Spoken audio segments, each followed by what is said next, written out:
এইরকম জীবন যাপন দিয়ে কখন নাজাত পাওয়া যাবে? এইরকম নামাজ দিয়ে কাজ হবে না। নামাজ পড়বেন এমন নামাজ যে এটি আমার এই এশার নামাজ শেষ নামাজ। আর রাতে যদি মারা যায় তাহলে সকালবেলা যখন দাফন হবে দুনিয়ায় কোন একজনও নেই যে আমার কাছে 1 টাকা দাবি করতে পারবে, জমুকের কাছে 1 টাকা পাবো। এমন ভাবে যদি আপনি জীবন যাপন করতে পারেন তাহলে আপনি নিঃসন্দেহে সফল, আপনার জন্য জান্নাত সুনিশ্চিত। আল্লাহ যেন তৌফিক দান। সমাজে মাতৃমণ্ডলী, ফজরের নামাজে যেহেতু গাফিলতি আছে এ সম্পর্কে দুটো হাদিস শুনিয়ে দিয়ে শেষ করছে। নবী সাল্লাল্লাহু আলাইহি ওয়াসাল্লাম বলছেন, লাইয়ালে জান্নাত, কখনো জাহান্নামে যাবেন না, কখনো জাহান্নামে যাবেন না। সুসংবাদ। তাহলে কোথায় যাবে? জান্নাত পাবে ইনশাআল্লাহ। কে বা কারা? মান সাল্লা ক্বাবলা তুলুই শামস ওয়া ক্বাবলা গুরুবিহা, সহিহ মুসলিমের হাদিস। যে সূর্য ডোবার আগে নামাজ পড়বে আর সূর্য ওঠার আগের নামাজ পড়বে। কোন কোন নামাজ?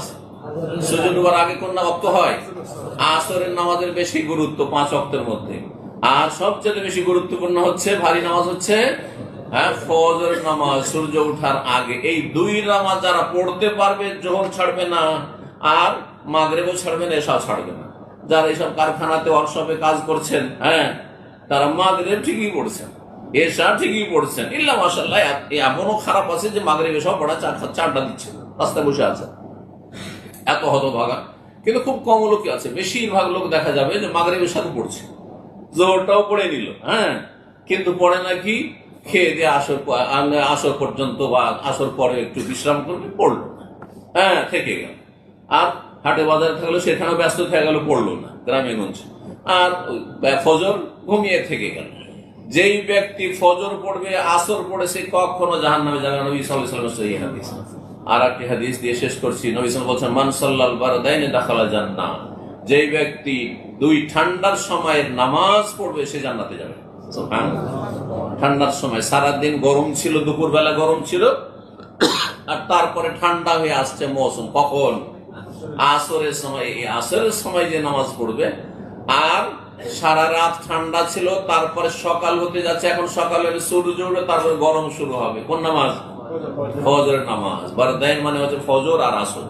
ফজর আসর যারা নিয়মিত পড়তে পারবে তারা অবশ্যই জান্নাতে যাবে। প্রিয় নবী সাল্লাল্লাহু আলাইহি ওয়াসাল্লামের হাদিস। আল্লাহ যেন আমাদেরকে জান্নাতুল ফিরদৌস দান করেন, জাহান্নামের আযাব থেকে রক্ষা করেন, গুনাহ খাতা মাফ করেন। সুবহানা রাব্বিকা রাব্বিল ইজ্জাতি আম্মা ইয়াসিফুন ওয়া সালামু আলাল মুরসালিন ওয়া আলহামদুলিল্লাহি রাব্বিল আলামিন।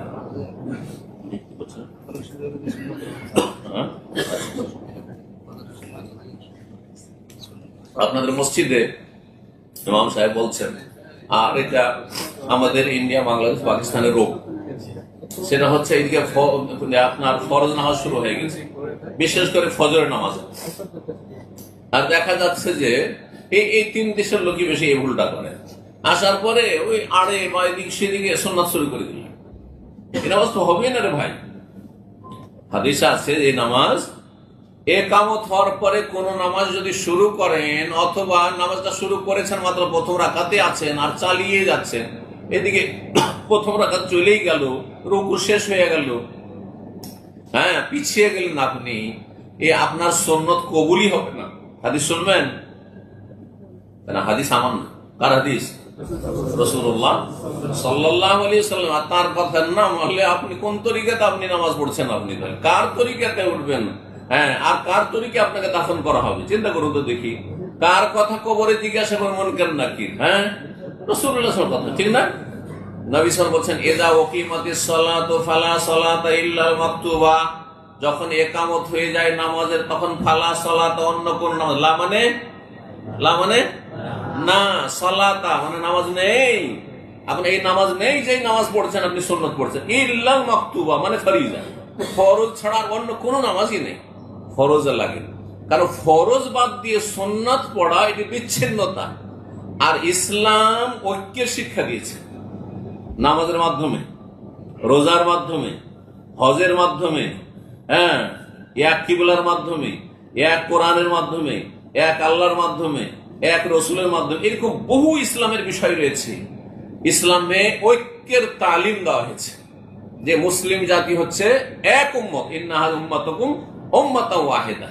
আমাদের কোরআন এক, ঠিক না? 2 কোরআন আছে, কিবলা এক, আল্লাহ এক, রসুল এক, ঠিক না? আর নামাজের ওয়াক্ত বাঁধা আছে সবার, সারা বিশ্বের সমস্ত মানুষের জন্য টাইম বাঁধা আছে নেই? খেয়াল করছি, কোন ব্যক্তি যদি বলে যে আমি বারবার করে এত উজু করা ঝামেলা নিব না, একবারই 5 টাইম সেরে নেব, চলবে? কেন? নামাজে এমন ঐক্য শিখানো আছে যে ইমাম ভুল করলো, আপনারা তো ভুল করেননি, ভুল করলে কি করতে হবে? সহসিজদা করতে হবে। তার ইমাম ভুল করেছে, আদা খাবে 7 পাবে, সে সহসিজদা, আমরা কেন সহসিজদা করবো? কিন্তু তারপর আমাদেরকে সহসিজদা করতে হবে। কি জন্য? ঐক্যের তালিম দেওয়া আছে, ইউনিটি শিখানো হয়েছে, মুসলিম জাতি এক। কথা বলছে, নামাজে কাতারে কাতার লাগাও, কাঁধে কাঁধ মিলাও, আর আগে পিছে হয়ে দাঁড়াবে না। আগে পিছে হয়ে কাতার আঁকা বাঁকা করা নাজায়েজ, হারাম, আর কাতার সোজা করা ওয়াজিব, বুঝছেন না? কাঁধে কাঁধ লাগানো, পায়ে পা লাগানো সুন্নাত। কিসের জন্য? ঐক্যের জন্য। আগা পিছা হয়ে থাকা, তার মানে ঐক্য নাই আপনাদের মধ্যে, বিভেদ আছে, বিভেদ আছে, এই জন্য নিষেধ করা হয়েছে। কত হিকমত এই নামাজের তালিমে রয়েছে। তারপর রোজা, আল্লাহ কেন ছেড়ে দেননি যে দেখো তোমাদেরকে 30টা রোজা রাখতে হবে, যখন ইচ্ছা তখন রাখো? করেছেন? কেউ যদি বলে যে আমি আল্লাহ না 1 মাস না রোজা চেয়েছে, আমি রমজান মাসে রাখলাম না, যে কোনো সময় রেখে দেবো, আল্লাহ চলবে? চলবে? শাহরু রমজান, রমজান মাসে তোমাকে রাখতে হবে, বুঝছেন না? আচ্ছা, হজ, এখনকে যদি ভালো কোয়ালিটির হজ করে আসা, ভিড় ভাড় নেই, কিচ্ছু নেই, ভালো কোয়ালিটির হজ করে আসা, ভালো করে ওই জামরা কিন্তু জামরা বলেন না, আমরা শয়তানকে মাথা মেরে আসবো না, কাজ হবে? হজ কবুল হবে? তাহলে হজেরও সময় বেঁধে দিয়েছেন, আগেও হবে না পরে হবে। ঐক্যের শিক্ষা দেওয়া হয়েছে, ঐক্যের শিক্ষা দেওয়া হয়েছে। এইভাবে ইসলামের প্রতিটি ইবাদত বন্দেগীতে ঐক্যের শিক্ষা দেওয়া হয়েছে। আল্লাহ যেন বুঝার তৌফিক দান। সুতরাং মসজিদের দিকে জামাত চলছে আর আপনার বিক্ষিপ্ত ছড়িয়ে ছিটিয়ে সুন্নত করছেন, এটা বিভেদ সৃষ্টি করা, ঐক্যে ফাটল ধরানো। হ্যাঁ, আর জামাত হচ্ছে, জামাত মানে ঐক্যবদ্ধ হওয়া। আল্লাহ যেন বুঝার এবং আমল করার তৌফিক দান। সুতরাং এইরকম কাজ করবেন না যেটা কবুল হয় না। এদিকে ফজরের জামাত চলছে আর ওইদিকে সুন্নাত, আপনার সুন্নাত তো কবুলই হলেন, তাহলে কি করবেন? হাদিস আছে, পরে পড়েন, মসজিদে পড়েন, না হয় বাসায় পড়েন। আর যদি আপনার বেশি অথচ হাদিস আছে, তখনই পড়া যেতে পারে, মসজিদে পড়া যেতে পারে। কিন্তু যদি মনে করেন যে না আমার মযহাবে নেই, তো সূর্য ওঠার পরে পড়েন। কিন্তু আপনার মযহাব দিয়ে কথা বলছে না যে জামাত চলুক। এমনকি হানাফি মযহাব আপনাকে স্পষ্ট ভাষা, হানাফি মযহাব বলছে না যে জামাত চলবে আর তুই সুন্নাত পড়ো। এটা প্রচলিত হানাফিদের তরিকা, প্রকৃত হানাফির তরিকা নয়। হানাফি 2 রকম, একটা হচ্ছে প্রচলিত হানাফি, একটা হচ্ছে প্রকৃত হানাফি। যদি হানাফি হইতে হয় তো প্রকৃত হন, হ্যাঁ, মযহাবি হইতে হয় প্রকৃত মযহাব বলা হন। আপনি ওই প্রচলিত দেখা দেখে মযহাব পালন করবেন না, যেটা ফিকহ কিতাবের মযহাব আছে ওইটা পালন করেন। সেটা হচ্ছে যে আপনি সূর্য ওঠার পরে ফজরের সুন্নাত পড়েন, ঠিক আছে। আর হাদিস মোতাবেক যদি আমল করে, অন্য নাইমাইকেম যেমন বলে সাথে সাথে পড়তে পারেন। আবু দাউদে হাদিস আছে, অন্যান্য হাদিসের কিতাবে রয়েছে, এক সাহাবীর সুন্নাত ছুটে গেছিল, আর তারপরে সে আবার 2 রাকাত পড়ছে ফজরের সুন্নাত। তখন নবী সাল্লাল্লাহু আলাইহি ওয়াসাল্লাম বলছেন, সুবহানাল্লাহ, কি ফজরের নামাজ এত লম্বা কিসের? 4 রাকাত কেন পড়ছো তুমি? ফজর কি 4 রাকাত পড়ো নাকি তুমি? তখন তিনি বলি, ইয়া রাসূলুল্লাহ, আমার সুন্নাতটা ছুটে গেছিল, তাই ফরজটার পরে আমি সুন্নাত এখন পড়ছি। নবী সাল্লাল্লাহু কিছু বললেন না। ঠিক আছে, তাহলে বুঝছেন না? তাহলে ফজরের ফরজ নামাজ পড়ে নেওয়ার পরে সুন্নাত পড়তে কোনো আপত্তি নেই, মসজিদে কোনো এক জায়গায় পড়ে নেন, আপনার কোনো অসুবিধা নেই। আল্লাহ যেন আমল করার তৌফিক দান করেন।